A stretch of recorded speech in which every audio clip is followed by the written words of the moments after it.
Our mum was so many things. She was unassuming and quiet to most, with a warmth and a sweetness that was at once disarming. Yet she had a strength of character and resolve that was quite formidable. Some knew her as a very kind, elderly Persian lady with limited English, but those that got to know her and caught a glimpse of her and the life she had, they knew just how extraordinary she was. My mum was born in 1923 in Tashkent in Russia. Her parents were Baha'is, and they'd moved there from Iran a few years before and had built a successful business and life there for themselves. Her sister was born a year later, but sadly she died the following year. After the Russian Revolution, relations between Iran and Russia deteriorated, and Iranians living there were expelled and forced to leave their homes and anything that they'd had of value. At border control, all bags and belongings were inspected, so no money or valuables could be taken out of the country.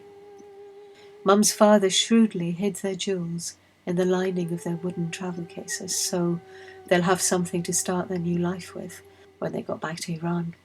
But when the custom officers walked around their cases, her mother became agitated and the guards became suspicious and suspected from her face that something may be hidden in the cases. And they searched them and found the jewels and confiscated them. And so they arrived back in Iran with almost nothing. Her father began working in rural villages as a weaver, but her mother, after being so accustomed to wealth and riches in Russia, she found it very difficult to start a life in Iran again in poverty, and she became ill and died soon after. Mum was only 5 years old at the time. I think she felt that loss for the rest of her life, and it shaped the way she held on to anything that was dear to her. There was little work around then, and there was very little money, and so her father went to the capital city, which was many hours away, especially by the limited means of travel at the time, and he left Mum with his sister and her family for several months. They were especially kind to her, and she remained close to her cousin to the very end of her life. But then she was just a little girl, and she was heartbroken and inconsolable. She had just lost her mother, and now she had to live without her father. But after some months, she was reunited with him. She travelled unaccompanied on a bus, and she always talked about how she cried with joy when she saw her father waiting for her at the bus station. Her dad had to work very hard and long hours, and there was no one to take care of Mum. She was only around 6 at the time. In those days, houses were very basic, and people paid for private sessions in public baths just for their cleanliness. And they had to queue for tickets and wait for empty chambers. Mum's father asked a few kind ladies from among the Baha'i families he knew just to take Mum with them when they took their own children to the public bath every week. Her dad remarried a couple of times, but the marriages didn't last long. He then married a 4th time when Mum was just about 12. Her stepmother was very young, she was only about 18, and she couldn't give Mum the mothering care and love that she needed. It wasn't a happy relationship, but she loved the 2 half-brothers and 2 half-sisters that came along in the next few years, and she helped to care for them, and she kept a loving relationship with them until the end of her life. Mum often talked about how hard those days were, and how much she suffered. And with her father working all hours to make ends meet and no one to support her or guide her, Mum was never able to finish high school. This always saddened her. She loved learning. When Mum was about 17, her father arranged for her to become an apprentice under a Russian seamstress, and she began to earn a little money of her own. In those days, there were no cars or buses, and Mum had to walk about 2 hours every day just to get there, and she didn't finish until 6 in the evening, and then she had to walk back home.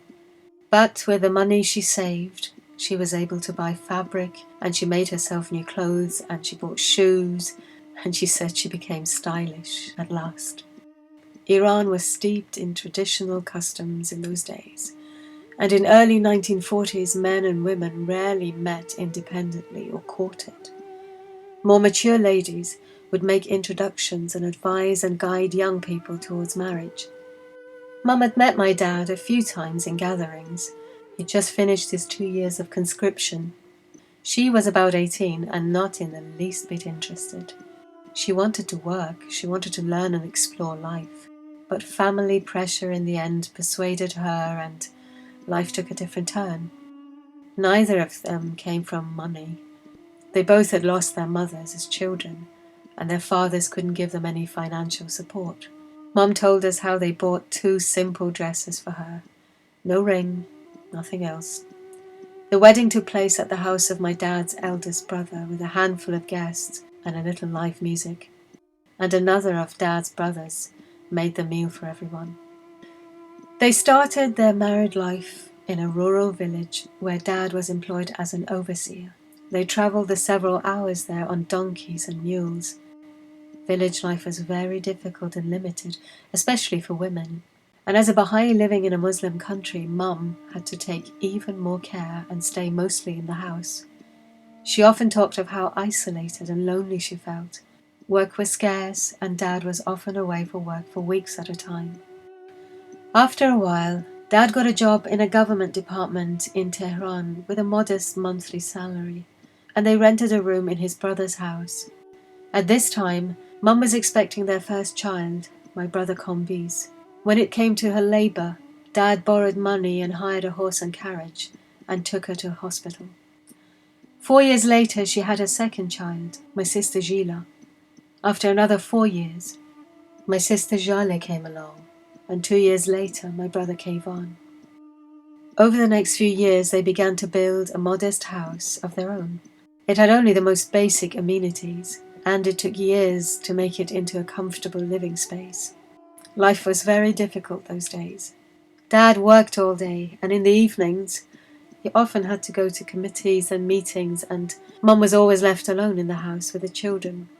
The house was very basic. It didn't even have secure doors or windows, and there was no other houses around in the area, and no street lights, and Mum was often very afraid. I was born 6 years later. By then their life had begun to improve, and a year later they sent Kombiz, my brother, who was by then about 17, to Italy because he wanted to study architecture. I have no memories of him coming home for summers. I was only about a year old by then. But I know Mum always found being away from her children very tough. At the end of summer of 70, Kombiz returned to Iran.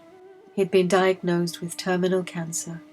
He was in remission for a few months, but he died in October, just 2 weeks before his 25th birthday.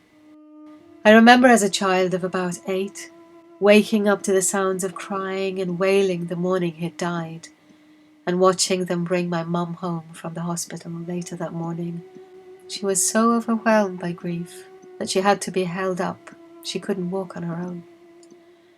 She was inconsolable for months, years. I don't think she was ever able to come to terms with that loss. I don't know how you would. And from the following year, one by one, the 3 eldest children left for England for their higher education. In 75, Mum accompanied me to London to join the others and go to school. Gila had just finished her degree and was returning to Iran. The plan was to leave me with Jale and Kayvan and for Mum to go back with Gila. But after they left, a few months later, when Mum discovered how hard I was finding living in England as a child away from home, she insisted on coming to England to take care of me. And she could be very determined, and there was no dissuading my mum. So in 76, Mum came to live in England, and she never went back to Iran. She was already in her 50s, in a new country, a language she didn't speak, and now after years of financial struggles, finally, having begun to have a more comfortable house and home, she was now living with 3 of her children in an old 1-bedroom flat in South London. But she never complained. She was with her children. That's where she was happiest the most. I think this is where her extraordinary resolve began to shine. She enrolled on a part-time course to learn English while she took care of us, and learned the ways of a culture that was so different to what she knew.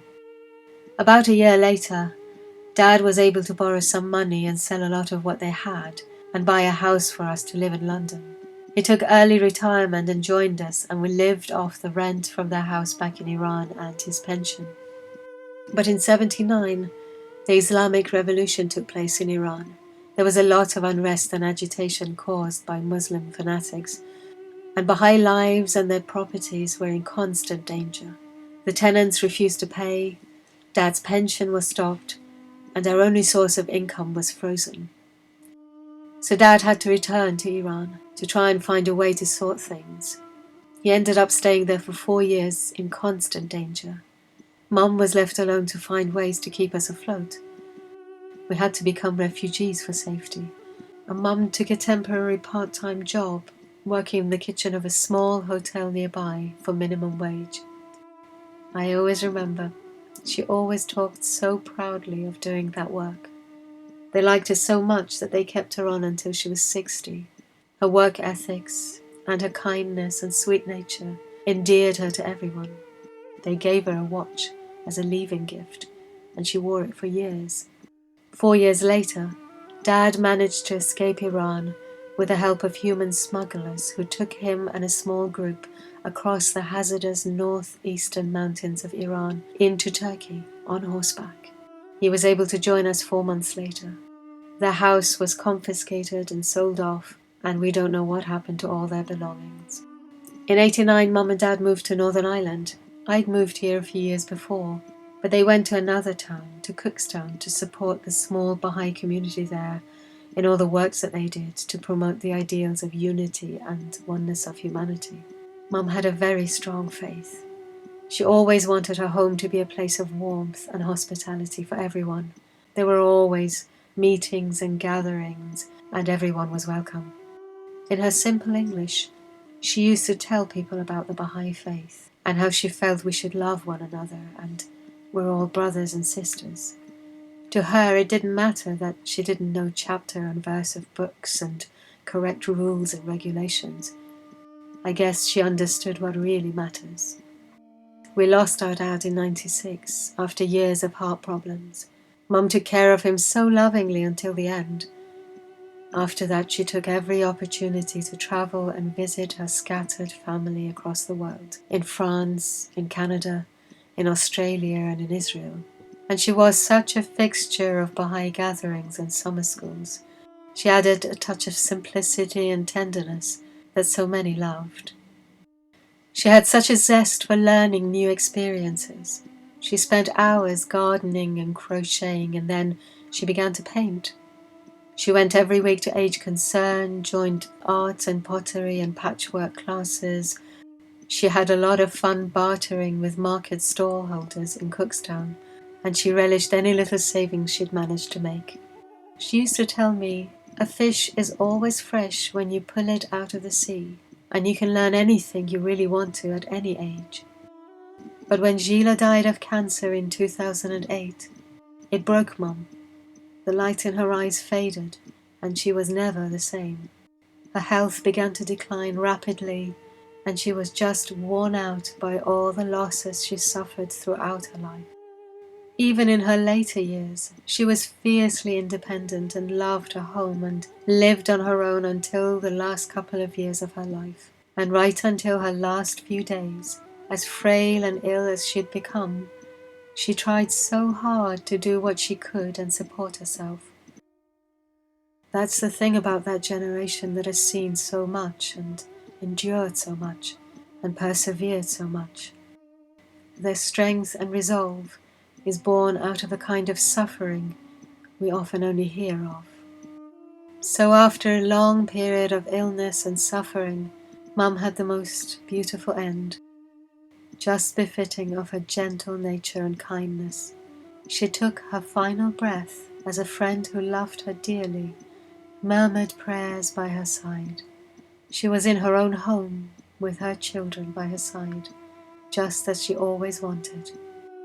The long years of separation from her loved ones that had left her just too soon are finally over, and she can now soar upwards to where she belongs. She was born in spring, when the world was filling with flowers, and she left the world the same way. I think of her being comforted in the presence of God and beaming with joy, surrounded by her loved ones, and I hope she now can do all that she couldn't do, and pray for us as we pray for her. She touched so many people with her kindness and warmth. To some she was Mrs. Mahdi, to others she was just Mina, but to us she was Mamanjun and Mambuzu. She loved us so much, and she served us so much. She gave us so much, and she taught us so much. And I hope that in some quiet moments of solitude, when the world feels too much to bear, and there is a void where she used to be to encourage and to comfort, we will hear her whispering her prayers to keep us safe, and we'll know that she's there, our sweet and beautiful Mamanju.